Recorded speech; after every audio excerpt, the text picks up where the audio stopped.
Haribol. So in one of the process of devotional service in practice is about hearing.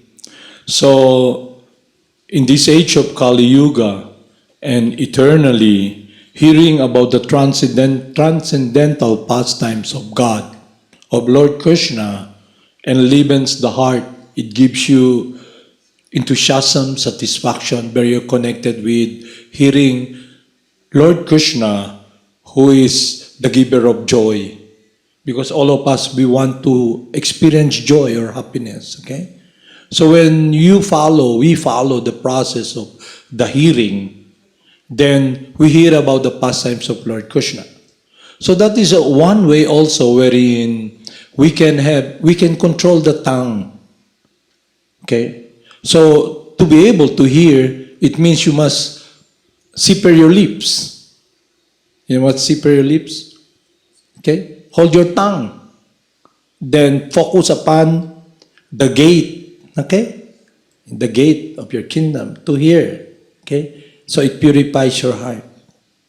So I'll read here how Lord Krishna, the Supreme Person, how He's so eager to bring us back to that world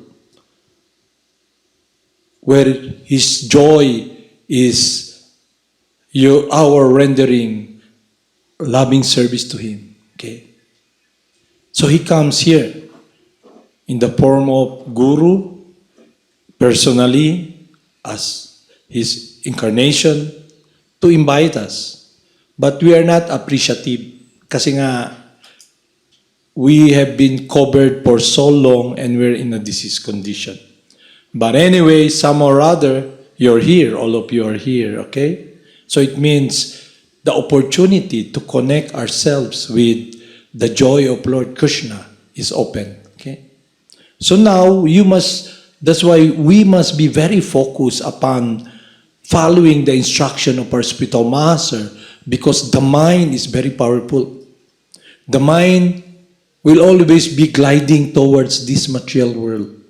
Towards this material world. Every time the living entity who is in this kingdom or in this vehicle, every time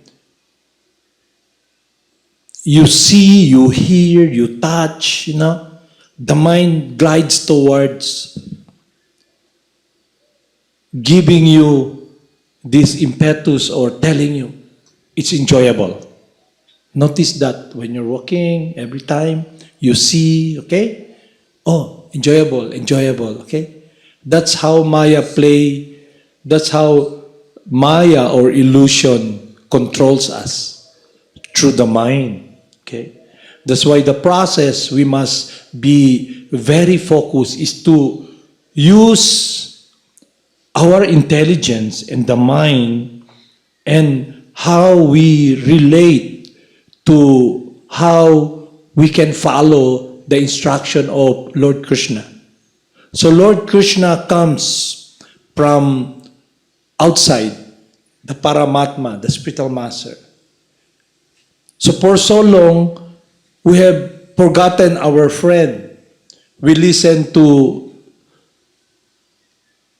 illusion, Maya, okay? We're so covered. But now, He's here. So all what we have to do is take hold or be focused into following the instruction of Srila Prabhupada. Okay? So we will not be diverted. We will not be diverted or misled, or we will not be gliding towards the attraction that we have been conditioned. Ibig sabihin nun, for so long na-attract tayo sa material world. And the mind, yung mind natin na nag-cover sa atin, yung subtle body, will always be gliding towards this material world. Kasi it's matter eh. And the reason kaya ka may katawan, because of the mind, because of the desire na meron kang katawan. So automatic, pag nakatumingin ka, yung mind will always be focusing upon things here in this world. Kasi that has been our world for so long, trying to find happiness and joy upon what we see through our senses. Okay? That's why everybody, you look around. You look around, huh? You go out here now, go out, okay? Everybody's holding a cell phone, playing games, just playing games, just to pass the time, so they will not be remembering how lonely they are. That's the trick of Maya through the mind. Everybody's holding cell phone, walking, You look around, everybody. So it's Maya's influence that instead of the living entity, kayo, tayo, be focusing upon the source of joy, Krishna, our eternal friend, the mind which is has conditioned us, and the three modes of material nature influence the mind. Kaya ang mangyayari, it will be gliding towards material, sensual enjoyment. Okay, gusto nyo matikman lahat. Kaya individuals, they sit down, hold the cell phone, naka-hold naman cell phone. They're not using, instead of using this material energy, this gadget, to connect themselves with Krishna, what do? Yeah? They surf, Google around, looking, wanting to find joy. But that's a reality for everybody, even young kids, That's why when you came here, we tell you, stop using cell phone, because prior to during the time we were so young physically, there's no cell phone. But as materialism gets so much enhanced and the influence of Kali Yuga becomes stronger and stronger, what happened is that everybody is shackled. Shackled ba? Jailed by Maya. Because they are not able to use the mind and their intelligence to direct it to do the will of God. That's a very unfortunate situation. They're not able to see. That's why to be able to see and appreciate this transcendental science, you must have a clear understanding of your true transcendental nature. Hindi pwedeng just follow blindly. No. You must have a clear understanding of your transcendental nature. Then, through the process of purification, you engage in chanting the holy names every day, hearing the pastimes of Krishna. We now have this clarity to see that, yes, my search for joy has been misdirected. Why is it misdirected? Because joy is about life. And it's directed now upon temporary matter, which is different energy, death, no life. So now when you chant, you hear, you become purified, your intelligence becomes purified. Now you're intelligent. You use your intelligence to be able to understand and comprehend and redirect the mind and our lives to the search for joy is connected with the Supreme Person, who is the source of fulfillment and happiness, a relationship. Okay? And it is achieved through hearing. Very important, okay? So for so long, you've been hearing so many nonsense sound. That's why you're like that, okay? And not only that, because we are so much diseased, self-centered, it's all about us. And what we do when we try to find fulfillment and security upon somebody in this world, there's always this anticipation because we know it's not stable, it's not eternal, and we know that it will not last. Okay? You're taking shelter of your papa, mama will not last. Okay? Because they're gonna live and die. Okay? Now, if your focus and shelter is upon just using them as what everybody here in this world, they see individuals for their own use. Mommy, give me that. Daddy, give me this, So you must be aware of your true transcendental nature. And from there, you can understand. It's not what will really give me fulfillment. So that's why everybody is just trying to use their time sitting down, They try to be very busy just to forget their loneliness and unhappiness. That's the reason. What are they searching? Happiness. What? They have cell phone, payload, then look. Maybe this will give me happiness. This will give me happiness. Maybe this is okay, So that's what's happening. And then you can check that upon yourself, where you stand. Checkin nyo kung saan kayo dyan. Okay? Is it clear sa inyo? Then when you have this foundation about your true transcendental nature, then you can be very fixed in your goal, in your quest. Alam niyo yung quest? You know quest?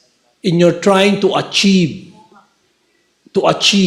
what you should really achieve. Meaning you endeavor, you work. It's a quest. Like for example, what we do in the farm. What is our quest in the farm? Clean the place. Di ba? Plant trees. Make it beautiful. So we can cut all the weeds and everything that the stump. So the quest now is to have an environment wherein we can be very safe, and all the mango trees that has been there for so long will bear fruit. Okay? They will survive and be, having all the nutrients, all the fertilizer, it's clean, and then they have this opportunity now to grow nicely. That's our quest. And that's where we will be putting up a chanting hall where we can chant while working and gardening, planting rice, planting coconuts for food production. To maintain the body.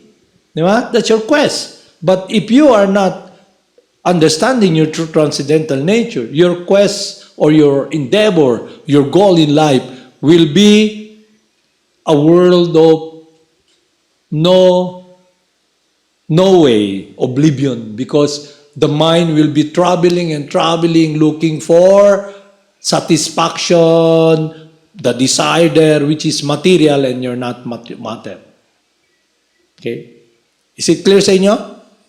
That's why we must always be in association with our instructing spiritual master. Our instructing spiritual master is not different from our initiating spiritual master, Jagad Guru Siddhaswarupananda. Okay? It's only the objectivity, it's a general teaching, but the spiritual master, our spiritual master, gives us a very personal instruction. Okay? How we can relate to Krishna by having a close relationship with Lord Krishna. Then we can see now that, yes, my spiritual master is the most dear disciple of His Divine Grace, A.C. Bhaktivedanta Swami, and his life is simply pleasing his spiritual master. So that becomes your goal, to please the spiritual master. And Lord Krishna is pleased when we try to focus our life in doing the will of the spiritual master. Lord Krishna tells in Bhagavad Gita, there's no one dearer to me than someone who's speaking my glories. So if you want to have a relationship with Lord Krishna, who comes here in this world through his incarnation or through Shastra, Parampara, then if you have this relationship of faith, of rendering service to his confidential friend, then Krishna is very pleased. Then you make progress in your spiritual life. And what is that progress? It's contradictory to all material consideration, thinking you're a saint, you're a devotee. No, it's not like that. Meaning your love, your attraction for Krishna becomes so strong. It becomes your life. You now are connected with the source of joy, which is a relationship of devotional loving service. So you enter that world. And how to enter that world means you must become free from material consideration. You must be liberated from material desire. Until and unless we are in a position or in a situation, in a stability of liberation, wherein we have no material desires, then it will not be congenial, or it will not be, the pure devotional service will not take place. Okay, that's why we are in practice. We hear, chant, offer. Then the more we do that, the more we become purified. Our spiritual master, even though we're lost, he guides us to enter that world. Is it clear sa inyo? So all you got to do is, number one, in spiritual life, you must have patience. Patience. The mind is always agitated, especially in the mode of passion. It's always, I want that, I want that, I want that. But you identify with, I want that, I want that. You know? So you're driven by the desire, the modes. So you must become a sage. What is a sage? Someone who self-realized. Self-realized means understanding his true identity, and he's connected with the lotus feet of the spiritual master, the desire of the spiritual master in loving devotion, following and doing the will of God. Because the will of the spiritual master is the will of God. Now, that's the greatest opportunity, transcendental opportunity and blessing we all have here. Okay? That even though we are not in a state of purity, we are given this opportunity to enter that world of devotional service through the practice we're doing. Okay. Understand? So I'll read in Srimad Bhagavatam. Okay. O conqueror of the foe, in Bhagavad Gita, all living entities are born into delusion. Alam niyo yung delusion? Ignorant ba? I'm the body, my mama, my papa, my friend, okay? It's not eternal, okay? Because the body is not, the form, the vehicle you have is not eternal. The form. Matter is eternal, but the form is not eternal. Okay? Intindihan niya? At least, practically, yung great-grandfather nyo, wala naman, di ba? Wala na yung lolo nyo sa tuhod, wala na, di ba? So, ibig sabihin, hindi eternal yung grandfather, form ng grandfather nyo. Okay?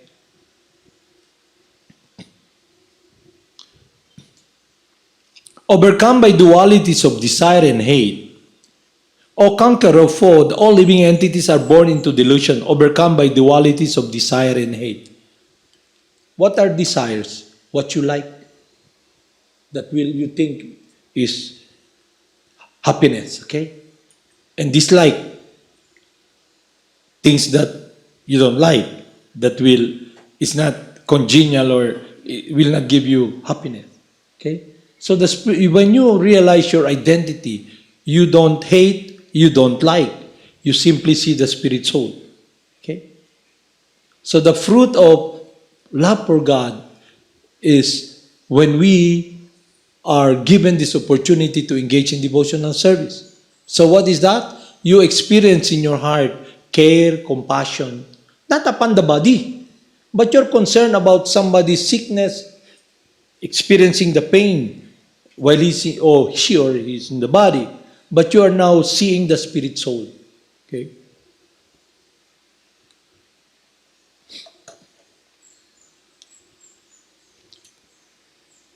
This is an explanation how the living entity falls down into the material world. In the spiritual world, there is no duality, nor is there hate. The Supreme Personality of Godhead expands Himself into many in order to enjoy bliss more and more. The Supreme Lord expands Himself in different categories. He expands Himself as Vishnu Tattva, Krsna, Mahavishnu, Vishnu Tattva. And in His marginal potency, the living entity tayo. Okay. These expanded living entities are innumerable, just as the minute molecules of sunshine are innumerable, expansion of the sun.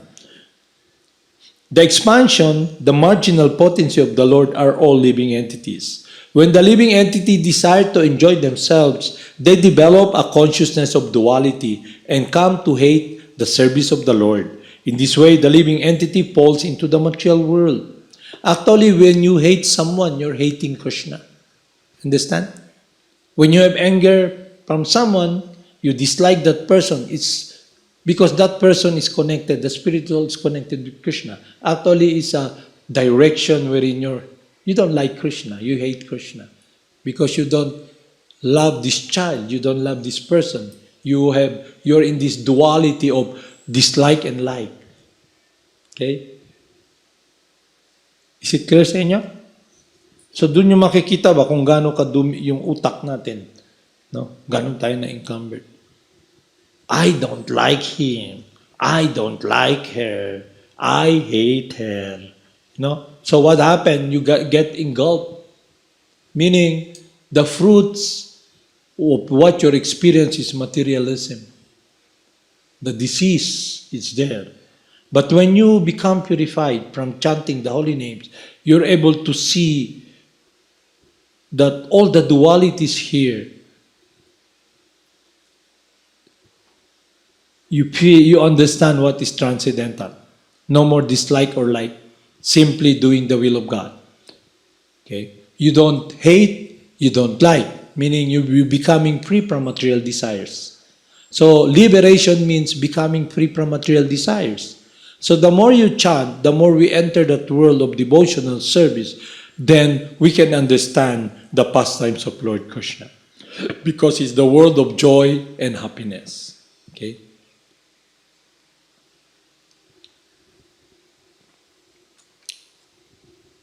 The natural position of the living entity is to serve the Lord in a transcendental loving attitude. When the living entity wants to become Krishna himself or imitate Krishna, he falls down in the material world. So, you ask this question why we are here. Because we desire to play God. So we cannot play God in the kingdom of God. Because that world is transcendental. And we come here. Until we realize, and the time we come in contact with God's representative through His mercy, and understand our true transcendental nature, and make effort to surrender in humility to follow the instruction of Lord Krishna, to be resituated in our true, eternal, transcendental position as eternally the loving servant of God. So yun yung key, okay? And then we engage in devotional service, rendering service by guidance of our spiritual master, who is eternally the loving servant of Krishna, we experience ananda or joy. Because it is what will give us happiness. Because our focus for happiness now will be directed upon the source of joy, the source of life, Krishna, the supreme purifier. Okay? So Lord Krishna is simply the Lord of love. Don't try to imagine what love is, all this perverted relationship we have here. This world is a perverted world where everybody wants to play Lord. I'm the father, I'm the mother, I'm the center, I'm the son, I'm the center, I'm the daughter. Serve me, serve me, serve me, serve me. Okay? Everybody's attitude is serve me, serve me, serve me. I want, I want, I want.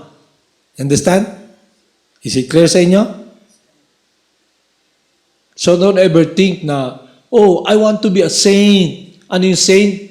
Yung nakikita nyo sa akala nyo na santo. Okay? Huh? It's not that. So the demons of today, all of us, can be saints of tomorrow. If we have this understanding and apply the process. Because we will be connected with the source of joy, the supreme purifier, Krishna. So it's a choice we must make.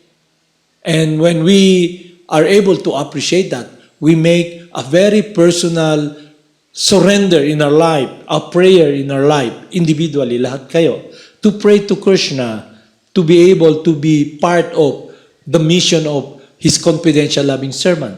That's why we pray, Namo Siddhaswarupananda Paramahamsa, Namine Gora Karuna Swarupaya Radha Krishna Prastante. I offer my obeisances, my life, to my spiritual master, Jagad Guru Siddhaswarup, who is the maidservant of Lord Chaitanya in the mode of Radha and Krishna. So that is the world we should be entering. But to enter that world is not through the mind, but rather following the process. Okay? You follow the process. Then you must have patience. Like, we have patience to plant small trees. Di ba you planted trees there? But have you seen those lemon? They're already bearing fruits. But it's not just, I bought that, it's already bearing fruits. My friend took care of that for 3 years, For 3 years. And just ask him, can you give me some, buy some, so we can put it there? So it took time. You see the mangoes there? It's older than your papa. When I came there, they're already there. The owner, the person who temporarily owned that place, taking care of those trees, are all gone. They're all gone. Now you're there. Okay? And then you don't have patience to clean the place, to smoke the trees, so it will bear fruit. You just wanted the fruit. Hindi niya? Clear sa inyo? So doon yung makikita ba? In spiritual life, it's also like that. The more you have this patience, that even though it's a struggle, because this material world is a struggle, we don't belong here. But it does not deter you. Alam niyo what deter? Does not stop you. You make a stand. Like, parang, nakakita naman kayo ng mga sabong, di ba? Tari. Di ba? Yung mga manok talagang, yung talisayan against Texas, di ba? Rumble, blah, blah, blah, blah, blah, blah, blah. Ang mga talawan, lupad sa liyo. Pero yung talagang matapang habang nasusugat, padat, di ba? So you must be like that. Okay? One-pointed, you must have this patience, desire, enthusiasm. I will do what is pleasing to Krishna and my spiritual master. And that gives that motivation wherein you experience in your heart, in your life, service as the end itself. You're not asking for anything, but you have everything. Okay? You give everything to Krishna, do the will of Krishna. From the material point of view, you have nothing, but you have everything. Because Krishna is the source of everything. Okay? That's why the devotee, like Narada Muni, is alone, traveling around. But he's with the shelter of who owns everything, the source of joy, Krishna. Because his meditation is simply serving Krishna. Haridas Thakur, all the great sage, yun ang saintly person. Hindi yung nakaupo sa chair, mahabang balbas, nakaputi. Okay? Manabako, nagtatago. Okay? Kumakain ng candy para hindi maamoy yung sigarilyo. Hindi gano'n. Chewing gum. Okay? Intindihan niya? Hindi ba niyo napansin, lahat ng gumagawa ng kagaguhan, kalokohan, hindi nila ginagawang harap-harapan? They hide. Kasi it's embarrassing, di ba? It's embarrassing, di ba? Pero yung aso, hindi ma-embarrass, pumasok dito, umihi dyan. Kayo, tatayo kayo, ihi ba kayo sa harap namin? Di ba? Because you're not an animal. Pero pag naging animal ka, kagaya ng mga nagiinuman, di ba? Inom-inom, tapos tatayo, ihi dyan sa tabi. Inom na naman, tagay pre. They're not embarrassed. So this body is an embarrassment for the spirit soul. Because it's a sign we are all demons. We hate Krishna. We don't like Krishna. We want to be Krishna. Hindi na niya? You want to be Krishna. Kaya yung mga bata, maliit pa, I am Krishna, serve me, love me, they try to play game. Serve me, love me, love me, love me. Self-centered, okay? But they're immature. But when they get mature, it's not what they want pala, okay? They have to work. And it means this world, you cannot get everything you want. Okay? Because you're not in control. Then you realize, why am I here? Yeah? Why am I here? Is there a way out here? Okay? So this material world is so arranged that is a world of pain and suffering. So we will be, parang, alam yung shock. When you hold, who here got electrocuted already? Huh? You hold loose wire that there's current, you hold, okay? So you come here, when you experience the pain, it's like you're getting electrocuted. Why am I here? Okay? So, we stop here to remind you, yes, through hearing, understanding my true nature, I can make a stand to go back to Krishna. Okay? If you like. But if you like here, okay? Always holding the loose electrical, sakit. Kaya nga, dito sa mundo na yung life tayo, we put our love upon somebody who is not God. Okay? Our shelter. For example, let's be practical. Your mama, it's been arranged that if your mama wanted to play that role, I'll protect you, son. And then your mama dies, leaves you. What happens? Gikumot ang kasing-kasing ni mo ba? Hiwa-hiwa. Kasi you have false shelter. Okay? Because of ignorance. Alam mo yung igno? Alam mo yung igno? Igno ba? Pero abi nyo bright mo. You put your love upon the forms of this world, then definitely you suffer. Okay? It's like building you go to the beach at low tide, you build a house made of sand, castle. Then high tide comes, what will happen? Pagbalik mo, wala na. Diba? Okay?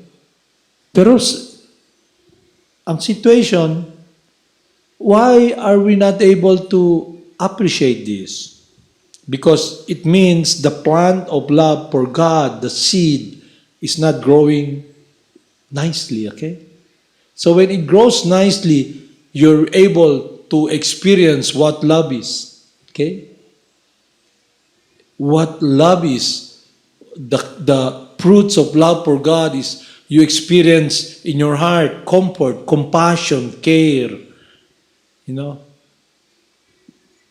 You want to be very close to Krishna.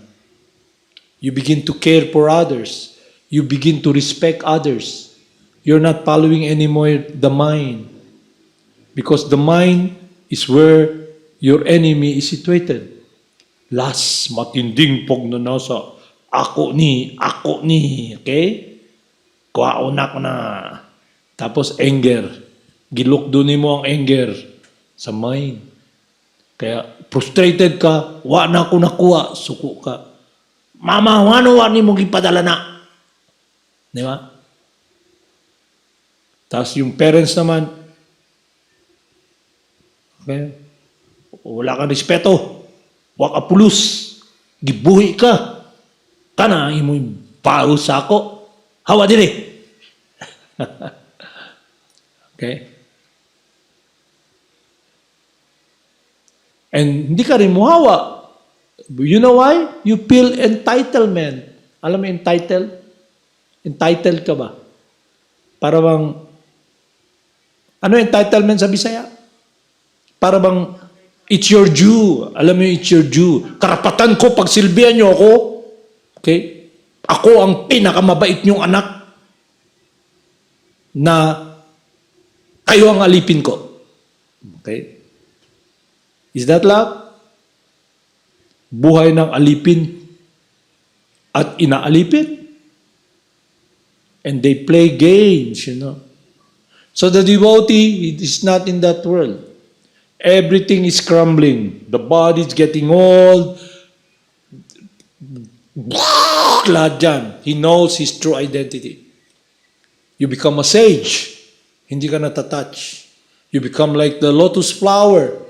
Not touched by the mud, because you're now under the care of what is stable eternally.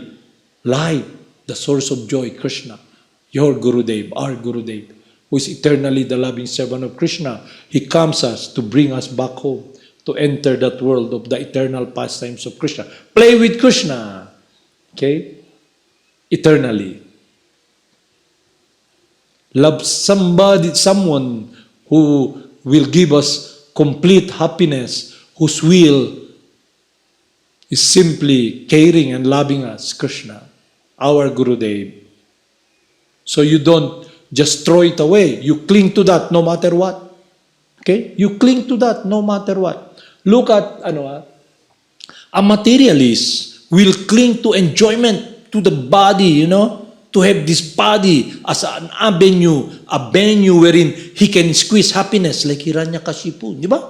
Talagang, wag siya mubuhi sa lawas. Bukog na lang ang spirit soul ba?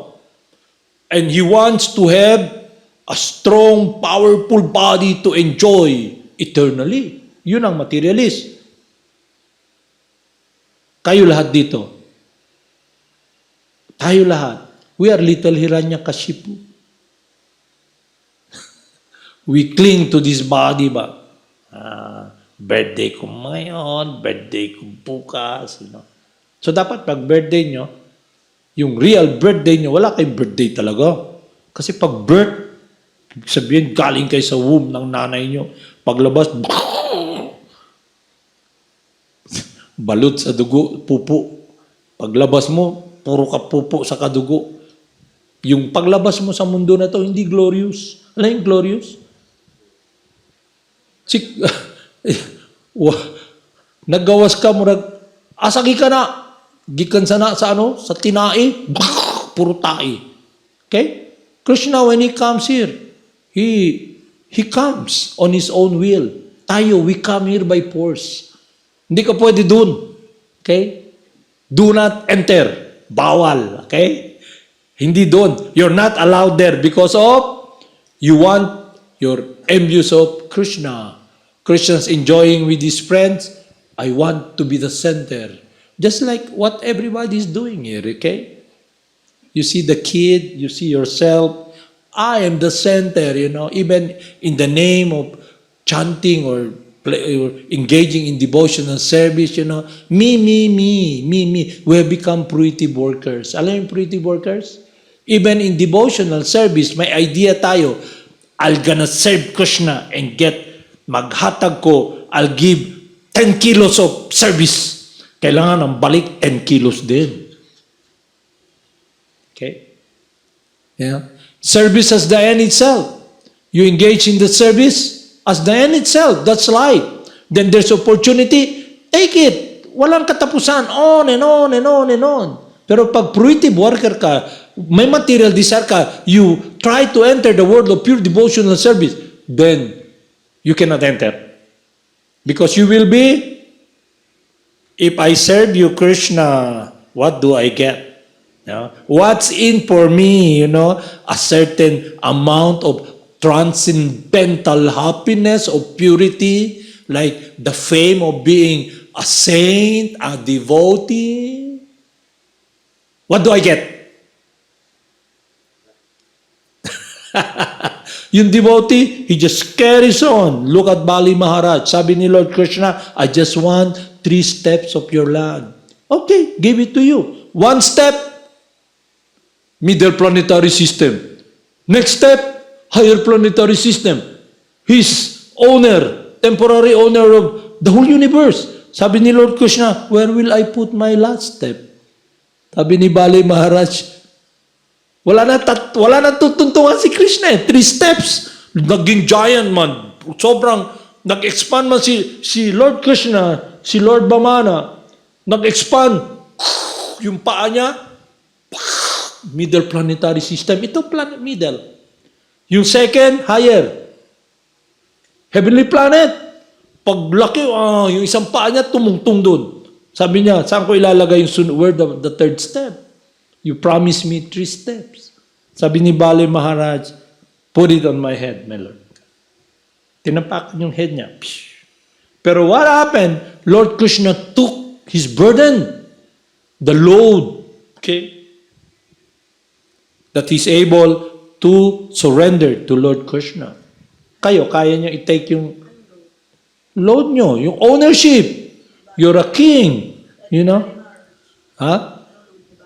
He's the owner of this universe. Okay? Temporary owner. In control.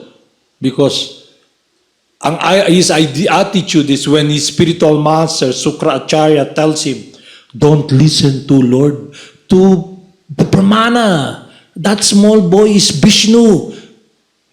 He's our enemy. He's gonna take everything from you. And anong sabi ni Bali Maharaj? No problem. Anyway, everything that's here will be taken away from me. Okay, now it'll be taken. No more load. So, what is our problem? Because you're all rich man. Alam yung rich man? Thinking you're rich, you're the owner. I own my mama, okay? Serve me, okay? Your entitlement, para bang it's my due, you know? It's a conditioning of control, okay? You have 10 pesos, like this. 10 pesos. I will not, I'm gonna keep it, okay? When I go out, I'll buy junk food. Okay? The devotee, everything belongs to Krishna. He uses everything in Krishna's service. So what is a rich man?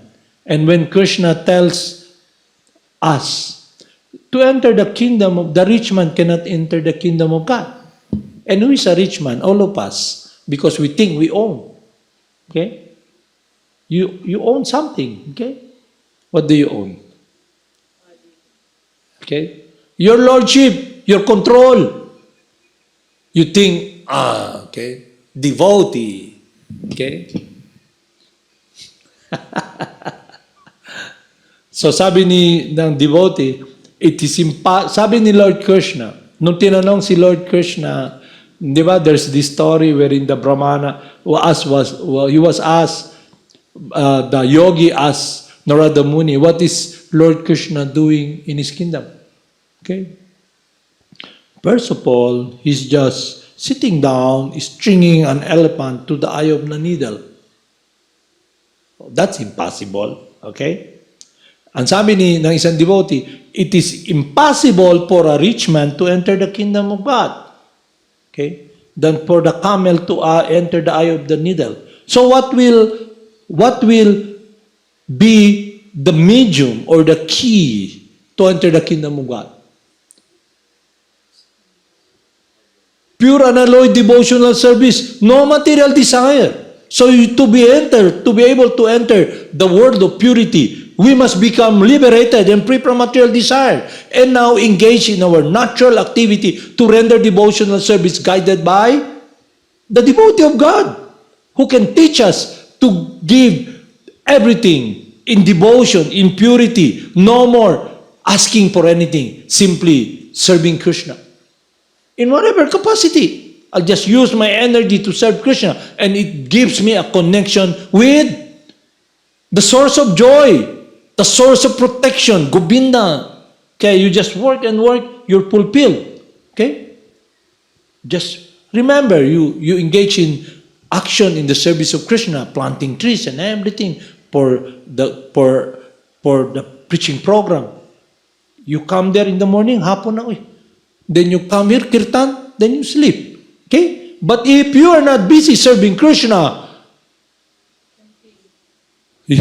para ba, doon sa manid, doon kay kayo. Okay? Experience nyo yung emptiness na you're waiting for time, tapos wala kayong ginagawa. It's a world of death. Pero pag busy ka kay Krishna, dumaan lang yung oras. First man standing, last man standing. Still standing.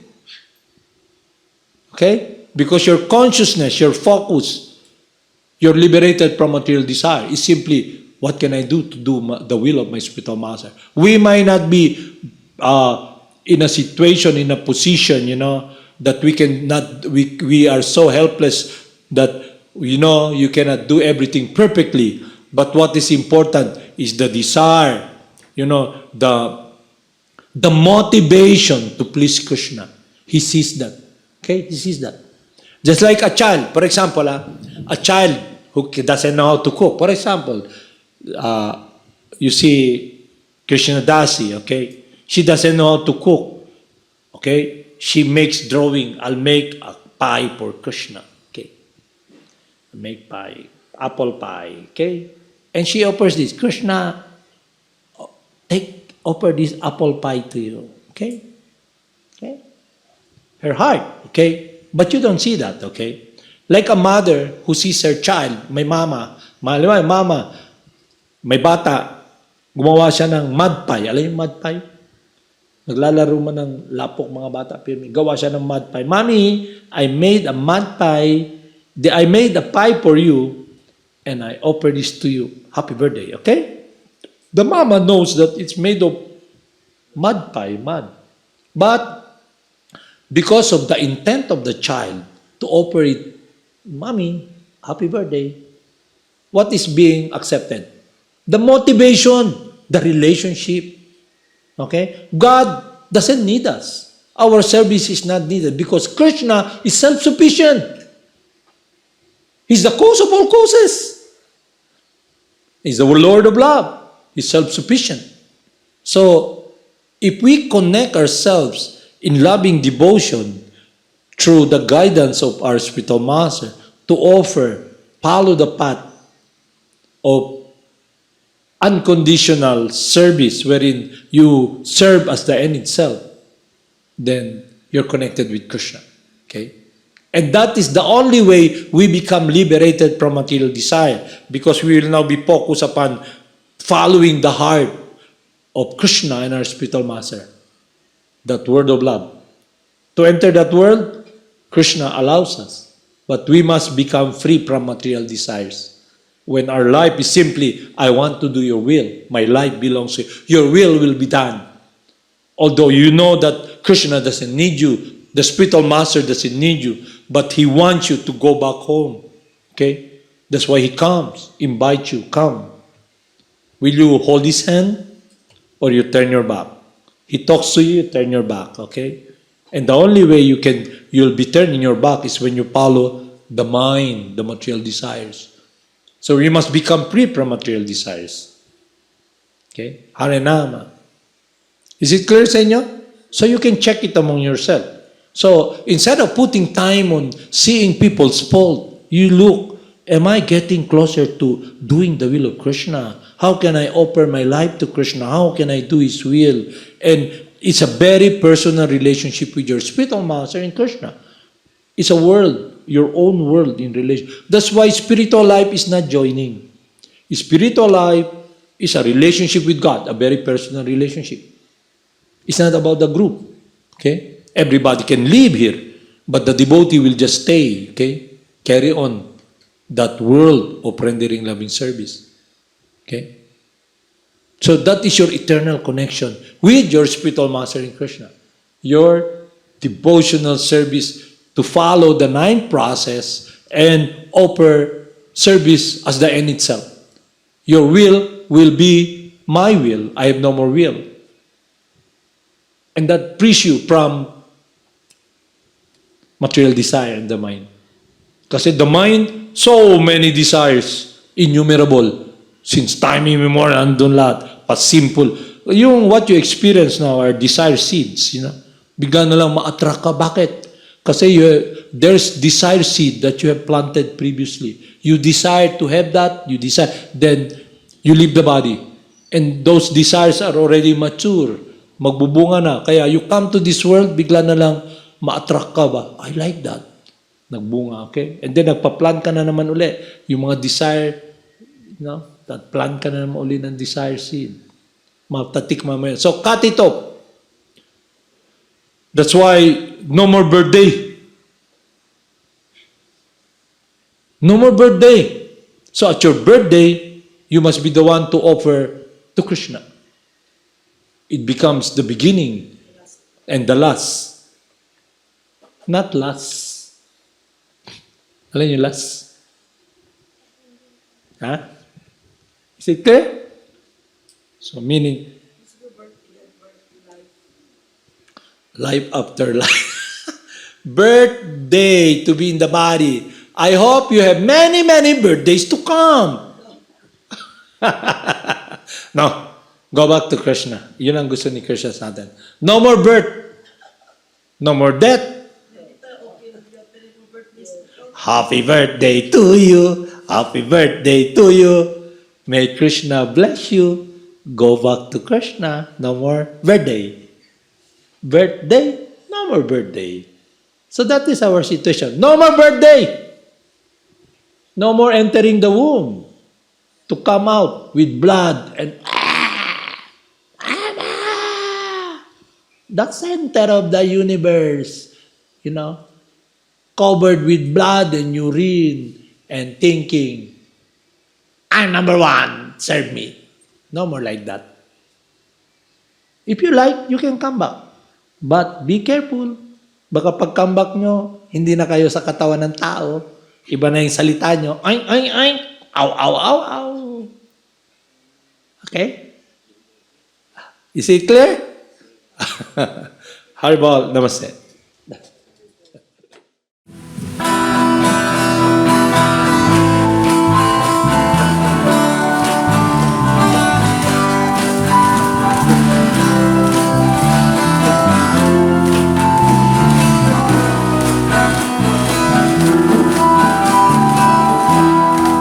Namo Siddhaswarupananda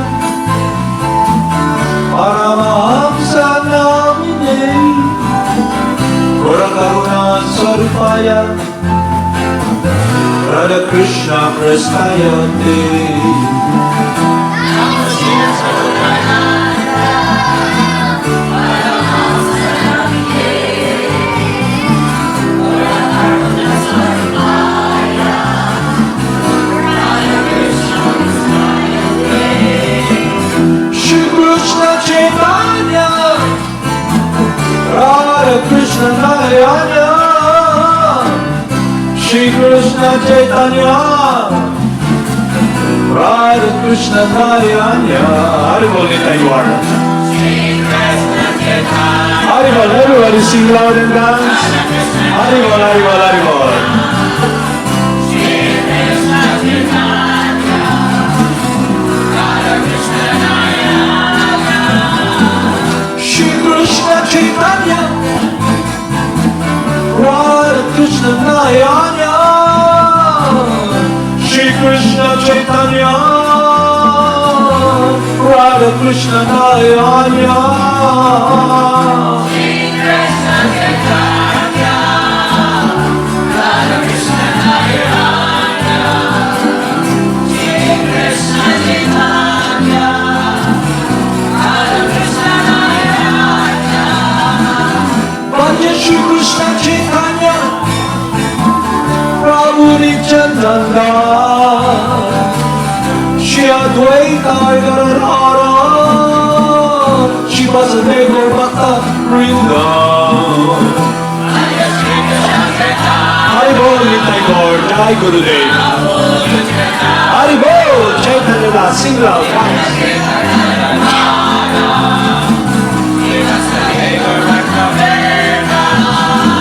Gopala Govinda Rama Madana Mohana Gopala Govinda Rama Madana Mohana Gopala Govinda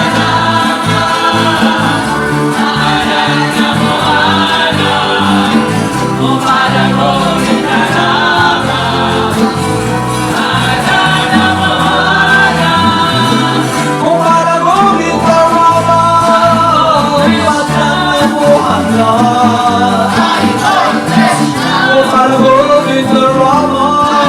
Gopala Govinda Rama Madana Mohana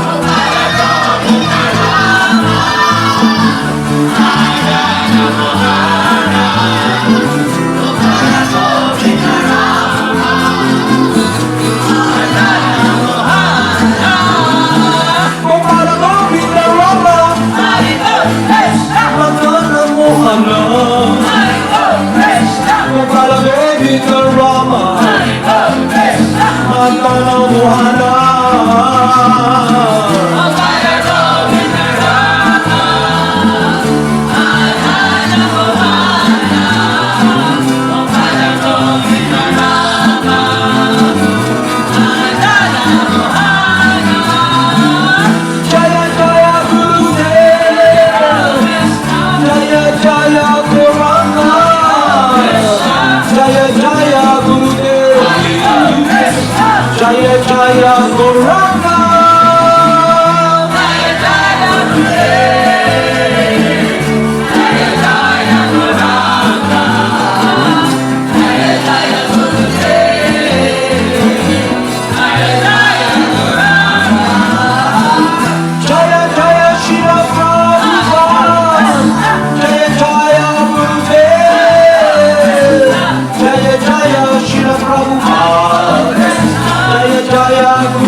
Siddhaswarupananda Paramahamsa. Jaya Jaya Siddhaswarupananda Paramahamsa. Jaya Jaya Siddhaswarupananda Paramahamsa. Namo Siddhaswarupananda Paramahamsa Nami Tehi Gora Karuna Swarupaya Radha Krishna Prestaya Te